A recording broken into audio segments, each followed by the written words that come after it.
दोस्तों बहुत बार हम लोग शुगर करते हैं ग्लूकोमीटर से और हम रैंडम करते हैं या खाने के बाद करते हैं। अब रैंडम और खाने के बाद में क्या फ़र्क है?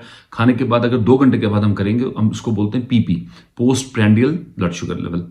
और अगर हमने 2 घंटे से लेकर 8 घंटे तक किया तो इसको हम रैंडम बोलते हैं, क्योंकि अगर 8 घंटे से ज़्यादा हमने फास्टिंग के बाद किया तो हम इसको फास्टिंग शुगर बोलेंगे। So between 2 hours and 8 hours, जो 2 घंटे से 8 घंटे तक हम करते हैं, इसको हम रैंडम शुगर बोलते हैं। और इसकी वैल्यू होती है, यानी जब भी आपने शुगर किया ग्लूकोमीटर से किसी कैंप में या घर में या किसी ने आपको कराया, तो आप परेशान होते हैं कि मेरा शुगर कितना है यार, ठीक है नहीं है। तो ये अगर 140 से कम हो तो ये नॉर्मल है, और अगर ये 140 से लेकर 200 तक है तो ये प्री डायबिटीज़ है, यानी आपको डायबिटीज़ का खतरा है और आपको परहेज की सख्त ज़रूरत है। और अगर ये शुगर 200 से ज़्यादा है तो आपको डायबिटीज़ है।